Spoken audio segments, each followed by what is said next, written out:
All right, let's take a look at isosceles triangles, the base angle theorem, and reviewing equilateral and equiangular. I mentioned these in the last section because I like previewing things we're going to look at, but we know the definition of an isosceles triangle. An isosceles triangle has two congruent sides. We're going to further look at that. We also said that we do know that if you're isosceles, then your base angles are the same. That's what the base angle theorem is going to say. So let's just dive into this. So what you know is that these two things are going to mean the same thing, which is why this is a biconditional. So a triangle has two congruent legs if and only if their base angles are congruent. So if I draw a triangle and I give you that their base angles, meaning two angles are the same, you know those two side lengths, which are the legs, are congruent.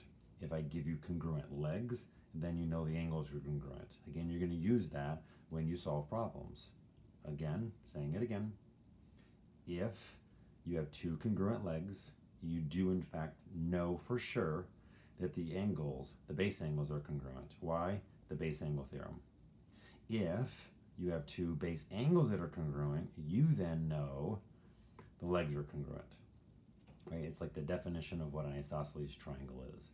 These two are really the same thing in my mind. The base angle theorem and the definition of what an isosceles triangle is. I think isosceles by definition is that you have two congruent sides, but then that means then we have two congruent base angles. Base angle theorem says if you have two congruent base angles, then of course you have two congruent legs, which means you're isosceles. Okay, and this one, this is another biconditional. If a triangle is equilateral if and only if it's also equiangular, and we know if it's equiangular, each of the angles have to be 60 degrees. And so this is what this picture looks like. If you know the three sides are the same, then you know all three angles are the same. If you know all three angles are the same, then you do in fact know all three sides are the same. Now, the angles themselves have to be 60 degrees. The side lengths can be whatever they want. We don't know if they're 10, 10, and 10 or 30, 30, and 30. So we don't really know much about the sides lengths, but we just know they have to be congruent to each other. Okay, I think we'll try to keep this video pretty short. I'll just do two quick examples of kind of using some of these properties in the problems. The properties themselves, I think they're pretty easy, but there can be a whole bunch of different problem situations. And so the majority of this problem set is actually just kind of using these to solve problems. So this first one, I give you this picture and I've labeled these two sides the same and I'm giving you that's 40. Well, you know the triangle sum theorem says that this angle and this angle and this angle have to add up to 180. But the base angle theorem and the isosceles says that if those two are the same, then those angles are the same. So you can be like, well, let's call them both x. So then x plus another x plus 40 has to equal 180, which means that 2x has to equal 140, and each of them have to be 70. Okay, so this is 70, and this is 70, and this is 40. See if I can squeeze those in. But if that's 70, then this is 110. And at that point, I kind of know everything about the picture. So I really used definition of isosceles and the base angle theorem to know that those are the same. I know that this plus this plus this has to be 180. And I even used linear pair to say that if that's 70, that's 110. Or I could have used the exterior angle theorem to say that that exterior angle has to equal the sum of the other two. Again, all those things. So triangle sum we could have used. We use the base angle theorem. We use linear pair. Or we actually could have used the exterior angle theorem. Okay, so there's all sorts of things that pop up when solving problems. All right, let's look at this one.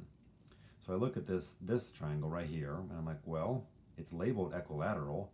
I know equilateral means equiangular, which means all three of them have to be the same, and I've decided already that all of those have to be 60. Okay, if that's 60, that's got to be 120. But check out this one. This triangle here is also, I shouldn't say also, is isosceles. This one was equilateral, right? So we had an equilateral triangle, which means it also had to be equiangular. But this one, see how there's a single guy here and another single guy here, which means that this angle here and that angle have to be the same. So if that's 120, 120 plus x has to equal 180. Again, so it's 2x equals 60, and I get x equals 30. So that has to be 30, and that has to be 30. Okay, makes sense? Because if the 30s are the base angles for the isosceles triangle, and it's isosceles because that guy and that guy are the same length. So I used equilateral, I used isosceles, I used the base angle theorem, I used the triangle sum theorem, and you can see how these problems will use these two facts over and over again. Okay, the majority of this problem set is you using this information that you know that the congruent legs and congruent base angles go together, and that three congruent legs, I mean this is just two, right? Two, and then this is three congruent legs, all of them. We do call these the legs, and this the base of an isosceles, and I guess for a regular triangle, it's just the three sides. So maybe I really shouldn't even have said legs here. Maybe I should have said sides. I think I like that better. Okay, so go ahead and use this and try to solve all the problems.